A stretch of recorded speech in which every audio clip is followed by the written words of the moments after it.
চলছে মধ্যপ্রাচ্যে। দেয়ালে পিঠ ঠেকে যাওয়া ইরান হামলা করে বসেছে ইসরায়েলে। তেল আবিবের পক্ষ থেকে এ তথ্য নিশ্চিত করা হয়েছে। ইসরায়েলের আকাশে একের পর এক মিসাইল ঢুকতে শুরু করার সঙ্গে সঙ্গে দেশ জুড়ে বেজে ওঠে সাইরেন। যদিও ইরানের পক্ষ থেকে ওই হামলার বিষয়টি এখনও নিশ্চিত করা হয়নি। আল জাজিরা এক প্রতিবেদনে জানিয়েছে, তেল আবিবের আকাশে আগুনের ঝলক ও মিসাইল দেখা গেছে। তবে ঠিক কোথা থেকে এসব মিসাইল উড়ে আসছে তা নিশ্চিত করতে পারেনি কাতার ভিত্তিক এই সংবাদ মাধ্যমটি।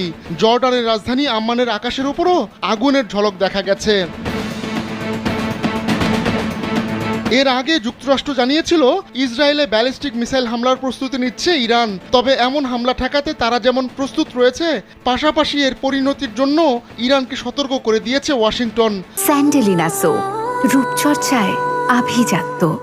কিন্তু এই হুঁশিয়ারি সত্ত্বেও ইসরায়েলে হামলা করে বসল তেহরান।